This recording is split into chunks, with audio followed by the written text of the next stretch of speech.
Hey there, everybody, it's Lance. I'm Jeremy. And we are Hard to Master, where we take a look at games that are hard to master. Such as Resident Evil, the board game by Steamforged Games.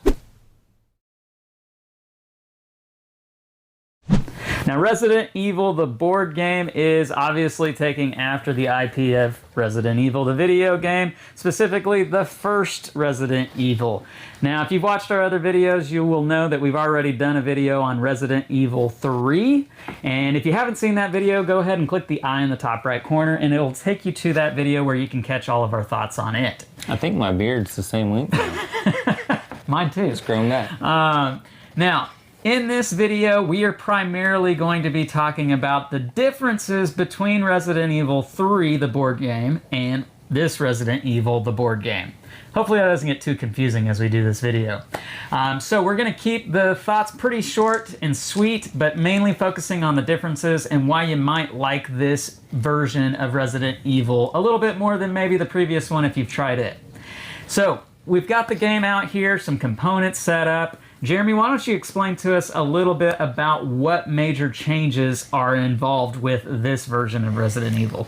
Alright, so the first thing you would do in Resident Evil, unless you're playing a standalone game, and there is a section for that in the rulebook, but we like to hop into the campaign. So you would pick one of the first 4 missions because and this is just the first one, not really a spoiler, but in Resident Evil, the board game, there's no more map where you're going to be going through the city, unlocking different city locations and that threat level, you know, that's going to make those tension cards worse. That's on the side of the board. Now this one's a little bit different because you don't have that map sheet really. Your tension, or you know, the campaign hazard is going to be a dial that's going to be, you know, moving you along, and once you get to and turn it every round based on building up, going up that chart, is going to get to that amber and that red zone, which is going to make it more difficult. But instead of having that board to do that and that dial for this one, you have the mansion here because this game is set in the mansion. So you have these mansion cards that are going to be on the board, on the table, and you would start from any one of these 4 scenarios. So that's where I said you would choose in the scenario book one of these 4, no spoiler, because you can pick any one of those to start. They're kind of your entry ones and going to be a little bit easier. Now once you complete that room, because you've completed that scenario, you will unlock a new room that you could go to, but a lot of them will have items that you must find throughout the campaign so that you can open up that scenario, just like the video game room, because this one is much more puzzly than the third Resident Evil 3, the board game that we have reviewed. In addition to this mansion area that you're trying to move through the scenario campaign, you have this board over here, which is going to house all your cards, which is the same size as that sheet, but it's pretty much to hold your cards. You'll notice that you have your narrative event cards here. This is side missions, and I want to talk about this in just a minute because that is a new change. You also have your reserve characters that will be here, and actually you will start your campaign with Brad Vickers in the reserve only. He's a reserve only character, but you could gain more STARS members, which would come over to this area for usage. These are your exploration cards. This is a major change to the game, and I'll come right back to it. You have your tension deck, which is going to grow throughout the campaign. It will still be a big stack. We only have part of the cards out here to represent them on the board, but you'll have your normal big stack, and you'll be adding more through those scenarios because they will tell you what to add in there. And in the bottom right corner, you will have a symbol and a number which tells you coincidentally with that scenario what to put in the tension deck for that scenario and so that for your campaign. Yes, it's an evolving deck. Same with the encounter deck. The encounter deck is going to evolve as well, adding more as you go based on what the book says. Now the encounter deck is a little bit different in this one because in Resident Evil 3, you would roll a die every time you go into one of those tiles that has an exploration token. You would roll it, you would reference a chart in your scenario which would tell you what to spawn. And so at times you could roll the same number and just keep spawning the same thing. This one, there's a nice new change because you have this encounter deck, and whenever you flip it over, say you are in a yellow room, you would flip over one card. If you move into an amber zone, you're going to draw 2 cards, and if you're in a red, very dangerous zone, you would draw 3 cards. Now, what do these cards say? This one here, for instance, says spawn a zombie. Oh, hunter, sorry. Spawn a hunter. So I would have to get a hunter miniature and put it in there. These are more of your farther in the campaign cards, so don't think you're just going to start with the hunter. We just have the deck that is out here for you to see. This one here says that you would spawn Lisa Trevor and remove any wound tokens from her card. And then there's another special effect that says if Lisa Trevor is already in play, place her on the closest spawn point instead. There we go. Sorry about that. So that's what you're going to do. You're going to be spawning off of these. Normally you'll be spawning the Cerberus, the dogs. You'll be spawning zombies. Maybe you get here's our deck. So you got zombies, Cerberus, the Crimson Head. That's a nasty fool. Yeah, and he wants to move around. Here's a Crimson Head. They are a pain. Then you have the hunters, which are on the, what I like to call snowboards. But remember, these figures that are on the snowboard looking things, they control 2 spaces, right. And each space can have up to 4 small bases, or 2 medium bases, which are the snowboards, or if you have a big figure like the Tyrant, the Tyrant is going to take up all the spaces on that because it is a boss. Now, Lisa Trevor is a boss also, or a mini boss, but she's a boss, and she will take up 2 spaces, and those 2 characters, since they are bosses, do have their own deck, which you would use these cards, some of them are referenced, but you would use those cards to trigger her reactions and attacks. These exploration cards, I told you, there's side missions in this box now. So you're doing those side quests. Well, some of your attention cards may tell you to perform a mission. And when you're doing a side mission, you would flip it over, you would read what that says, and a lot of times you're going to be flipping over the encounter cards because these top symbols here are what you're looking for. And you'll notice this one on top here has a magnifying search icon. It also has a wound. This is another way you're going to get wound. And the mission card will state if your character survives. So you're taking those wounds on your health tracker trying to survive this side quest. It's nothing drastic. It's not like it's going to take away from the main focus of the game. Definitely will make it more difficult because if you felt like in the other ones you weren't taking much damage, those missions are going to create damage. You could take 3 or 4 wounds while trying to search that encounter deck to find those magnifying glasses. It's a nice little spruced up change that will provide more of that stress of trying to find those icons to, complete the mission, because a lot of the missions, if you fail them, it's not really good because that character is gone and you would have to take somebody from the reserve. So you want to do that. Now the last change that I hinted at here on as far as the cards and stuff is the exploration cards, because when you set up this scenario, and I have East Day there, so let's go to East Day, and first 4 East Day is one of your starting ones. I would set up the scenario like this, and if you look right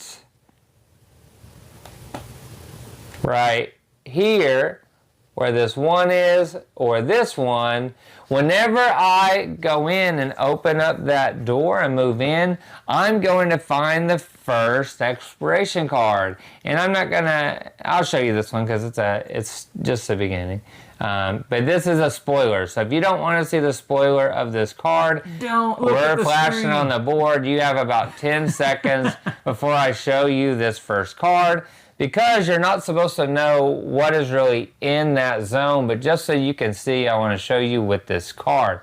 Because you have that extra level of tension of, I could move in there and it could be a green room that has no encounter that I have to pull.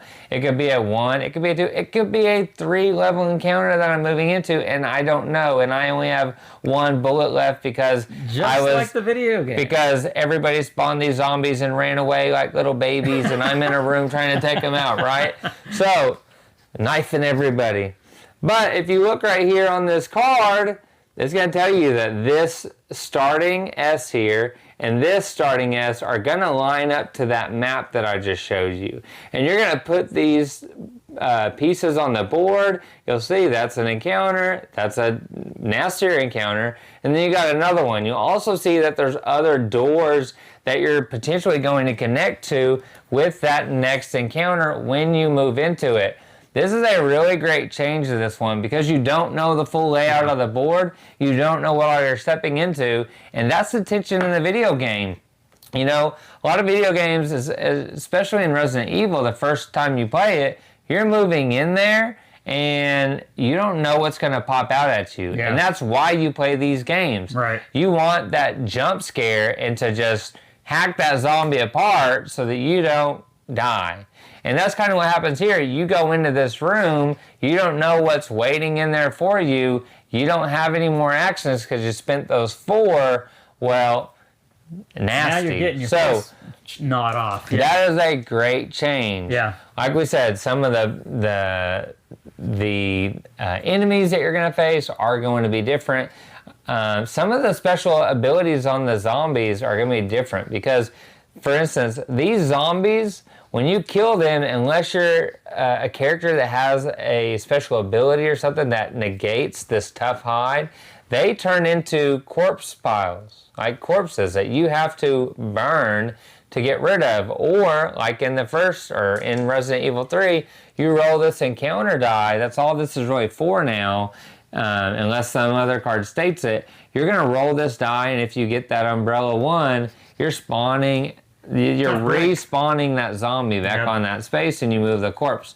But now your character is going to have a kerosene limit. So normally you have your briefcase limit, you have your health or your evade roll stat, you have all your special abilities, but you also have a kerosene limit also that you can burn these corpses. Now you need the lighter. So in the first few missions, you're going to be trying to find those lighter items, making sure everyone has one because that would be more beneficial, so that if you come across these corpse piles or corpses, you can burn them with the kerosene. Now, you don't automatically fill up kerosene, and when you find that item in the A deck, you're going to put it on the board with more there that you can refill as an action, but you're going to be using that kerosene to try and burn the zombies, because if you don't, at the end of this scenario, you're going to reference that campaign success and fail sheet. Yep. And if you have too many corpses,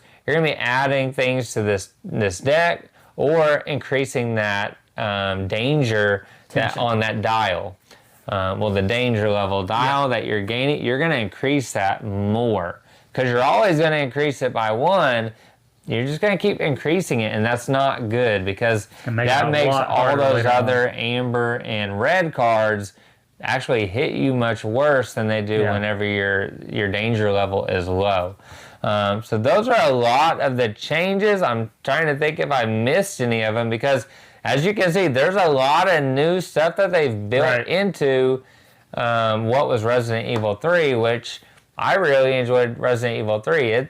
These are zombie management games, just like the video game. You use all your bullets, you run out of items, playing the game wrong. You go into the boss and you will be devoured quickly. But it's because it's not like Zombicide. Zombicide, you can get bullets and you have like infinite ammo that you can take things out. This is not that. Right. If you want a more challenging zombie game, this one's going to do it. All those changes that I told you about make this one a bit more difficult, especially as these zombies respawn. Yeah. And the further you go in that campaign, the hairier these missions are getting. I can honestly tell you, right out the gate, you start getting past those first 4, it's getting hairy real quick at times, because And your rolls can play a little bit into it, but you're going to see quite a few zombies, and you're going to see more of these crimson heads, which move quicker in reactions. Your reactions are going to be slightly different because in Resident Evil 3, you would compare that color of the reaction on the face-up tension card that was left on top. That's what you reference. You still reference that, but instead of having that colored bar that you're trying to compare, you're really comparing symbols. And there's what I like to call the X-Man symbol, the Professor X symbol, and there's the lemon slicer symbol, which is, extra slash in there. So you're comparing those with your enemies, and like the dog, if you get that lemon slicer, that thing can attack from 3. So you definitely have to manage that much better. Yeah. But I feel like that was easier than looking and waiting for the color. The symbols are pretty easy to see on the bottom of the card, and you could, trigger that reaction much easier. So let's get to our thoughts and scores for Resident Evil, the board game. Number 1, which is original. Yeah, let's put it that way. OG, Resident Evil OG. And so I'll start and let you guys know, I do want to be clear and upfront that I've not played this game nearly as much as Jeremy has, or nearly as much as I played Resident Evil 3. So I just want to be clear that my thoughts are more of like initial impressions and first playthrough impressions of it. But even as such, I can agree with Jeremy on this, that this one is definitely more challenging than Resident Evil 3, which means for me, it's a more interesting and keeps me fully tied in, even when it's not my turn. Not saying that Resident Evil 3 didn't do that for me, but there's a lot more weightiness to the choices that you make in this version of the game, because it definitely feels like, man, I don't know if I should be using 2 bullets right now. Maybe I shouldn't even be using my gun at all. I don't know if I really even want to mess with the zombies right now, because definitely the choices are weightier. The zombies can respawn a lot more in this version of it. It definitely feels like it can get overrun a lot quicker than Resident Evil 3 did. And for me, that makes this game more interesting, and it keeps me tied in, and I need to be very focused as I'm playing this one. So I think my previous score for Resident Evil 3 was a 7.7. And so for this one, I think I'm probably going to be about an 8, because I do think it adds just a little bit more than what Resident Evil 3 added, and makes it a more interesting game. Doesn't really add in any negatives, I don't feel like, and so my score is going to definitely go up, and so I feel like 8 is the appropriate score. So what about for you? What are your thoughts and scores on this one? I feel like this one is more difficult, and I like that. I will say that the expansion for the first one does make, or for Resident Evil 3, does make that more difficult than the core game. As you go into those further along scenarios in Resident Evil 3, it did get more difficult with the bosses and stuff. This one does that too with the bosses, but your general normal bad guys, your normal zombies and stuff, are more difficult than the first few scenarios in the original. It's just those changes. It's not, and everything's not more difficult. Don't think that we're just saying you're going to get creamed, because you're not going to get creamed off the gate unless you're just playing very bad, and that's okay. You can restart, but if you complete a scenario, you don't ever restart it. But if you don't, you could restart that scenario and try to beat it, but I think you're going to be fine, especially in those first 4. You'll get your legs under you, and you'll be able to move on through those hairier situations. Just know, at times you want to run through those zombies. But I like a lot of those changes I told you. I really love the exploration card and revealing the board as you go. Yeah. Even when I was talking to Steamforged about this, and my excitement, that was my most excited thing, was that I really like the encounter cards. Now, I'm a good roller, so I'm fine with rolling well with the reference chart and spawning what's, easily done for me. And you know how I am with cards and the luck. But I like that you're not going to have that same exact spawn every time, because you're rolling the same number, or very often. There's more variability in those spawn cards. You're going to see a different spawn setup as you go, and I think that's a really good change as well. Side missions, it's a new thing. I like the side missions, but I was the one that was doing most of the side missions. I was the one that was pulling that tension card and doing them, so I felt more tied to it. I feel like most of the other people at the table, when you're doing a side mission, isn't really involved, and in a game, you're doing the side mission, so it kind of makes sense thematically. But again, that's just a change that adds a little more. That's, you know, take or miss for people. I think as the campaign, just know you do have to separate cards and make sure they don't get reshuffled in or mixed up, because that could mess your campaign up. And I will say, the insert for this one, I feel it's very similar to the Resident Evil 3, but for some reason I feel like it's much easier to separate the campaign stuff in this box and just put the cards you're not using on the top. That's what I've done. I have a lot of the cards sleeved, especially the ones I'm using, except for the exploration cards, because you're not shuffling them. And I can fit all except for maybe the boss cards, which don't have to be in a certain order anyways. And I can take the cards that are not in my campaign deck and leave them on top. I can put the tokens arranged better in this insert. So if you were just like, I like the game, but the insert wasn't as great, this one does have some better, for some reason, I feel like the insert works better with this one. And I'm not 100% sure why that is, because it's similar to the third one, but for some reason it works better. So I will tell you that up front, and I do appreciate the insert better in this box. I love the box cover better on this one. Yeah, I'll agree with that for sure. I like Nemesis, but out of the video games, that was maybe one of my lower favorites. This mansion not only ties to the original, but if you've been playing RE4 or Village, you're gonna see that mansion in those games, so you get more tie-in with that.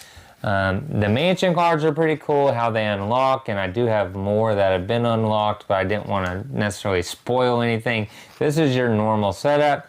I will say, this game already took up a lot of space in Resident Evil 3. Yeah. Your scenarios can get pretty big, and they can take some time to set up.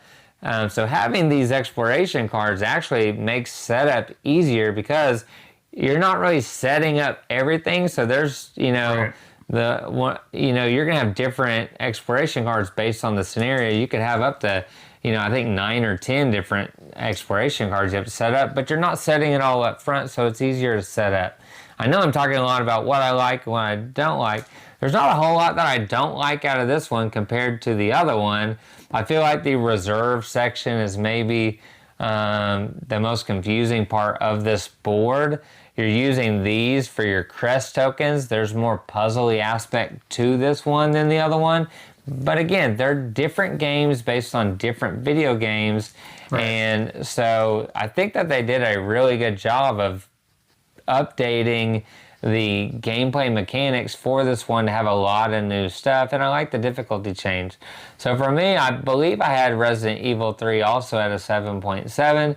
This one jumps up quite a bit for me, because even after playing and reviewing more and playing more after reviewing that game, I continued to play it, and my score would have went up, because if you remember on my top 25 games on my shelf, Resident Evil 3 was number 17, and there was a lot of really good games on that list. So this one's actually going to be quite a bit higher. I'm going to be at like 8.75. Wow. I love Resident Evil video games. I play them all. I can't wait for, the next one to come out, whatever it may be. I can't wait for the next board game to come out, even though I got this one. I have some inclinations and reading forums of what I think is coming, and I would really like to see that in board game form too, and see what changes they make to it. So for me, 8.75, a lot of good changes.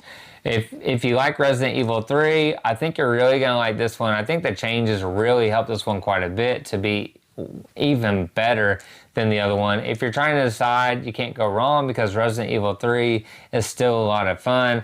I haven't painted the minis yet, but I plan on painting them and eventually am hopefully putting them on Instagram. But I did debate it because I do have the other one, fully painted out of all the stuff I have.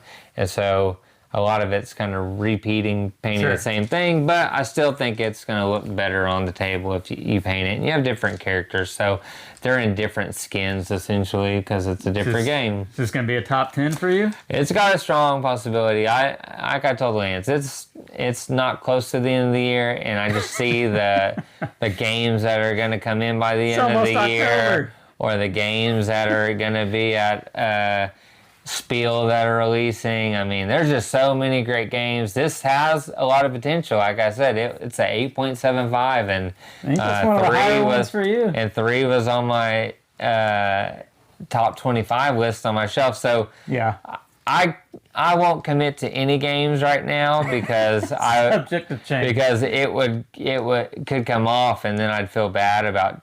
But like I tell all the games that are potential. This is a potential top 10 for me. As I continue to go through the campaign even more, you gotta wait till January, because middle of January I'll give you that list, maybe into December, and don't be shocked if it is, but I cannot confirm. Oh, okay. Well, no guarantees, but there's a strong 8.75 chance, I guess. 80s. I'm gonna go ahead and say it now. It'll be on his list. Just there are so many games. Just wait and see. So many games to still play. Well, there you have it, guys. That is our thoughts and scores here on Resident Evil, the board game. Resident Evil OG, the #1 original Resident Evil. Not the best video game, but it's a good video game. Oh man, it's very nostalgic for me. It's one of the very first PlayStation games I ever played. Was this one here? So I like 4 and Village combo. Okay, I like 2. I actually like Resident Evil 2, the video game, quite a bit. Leave us your comments down below. Let us know what you think about this game, or Resident Evil 3, or just the video game series, or whatever you want. If you like this video, please hit the thumbs up, subscribe to the channel, and hit that bell icon to be notified of all of our great new content. I'm Lance. I'm Jeremy. We are Hard to Master, where we take a look at games that are hard to master. We'll see you next time. See ya.